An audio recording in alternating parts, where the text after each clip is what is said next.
मेटे शरद पवार यांच्या भेटीसाठी सिल्वर ओकवर दाखल झालेले आहेत। ज्योती मेटे यांच्या पक्षप्रवेशाबाबत आज अंतिम चर्चाही होऊ शकते।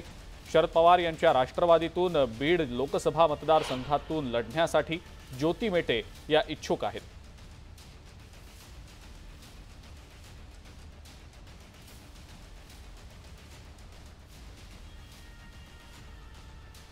शरद पवार यांच्या सिल्वर ओक या निवासस्थानी शरद पवार यांची भेट घेण्यासाठी ज्योती मेटे दाखल झाल्याचं समजतंय।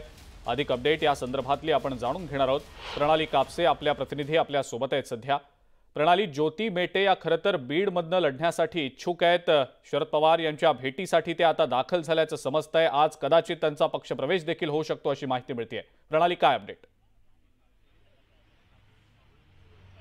आज राष्ट्रवादी शरदचंद्र पवार पक्षामध्ये 2-3 पक्षप्रवेश आहेतच, परंतु त्यामध्ये ज्योती मेटे यांचं नाव आहे किंवा नाही हे थोड्या वेळात समोर येईल। कारण आता साधारण एक अर्धा पाऊण तास झालेला आहे ज्योती मेटे या सिल्वर ओकवर शरद पवार यांची भेट घेण्यासाठी दाखल झालेले आहे।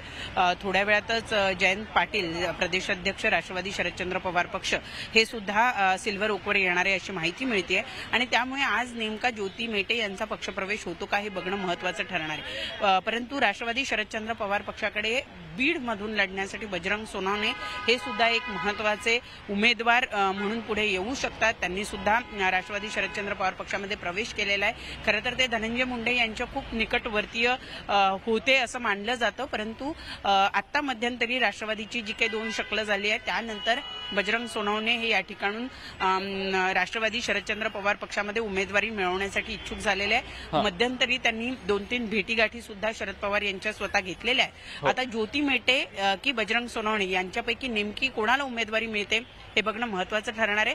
दरम्यान आज प्रवेश होऊ शकतो ज्योती मेटे यांचा आणि तत्पूर्वी त्या शरदचंद्र पवार पक्षाचे जे अध्यक्ष आहेत शरद पवार यांच्या भेटीसाठी सिल्वर ओकवर दाखल झालेले आहेत। ठीक आहे प्रणाली, अशाच आमच्या सोबत रहा। पुढची आणखीन एक महत्त्वाची बातमी आहे, त्या संदर्भातले अपडेट्स तुमच्याकडनं घ्यायचे आहेत। आपण सुरुवात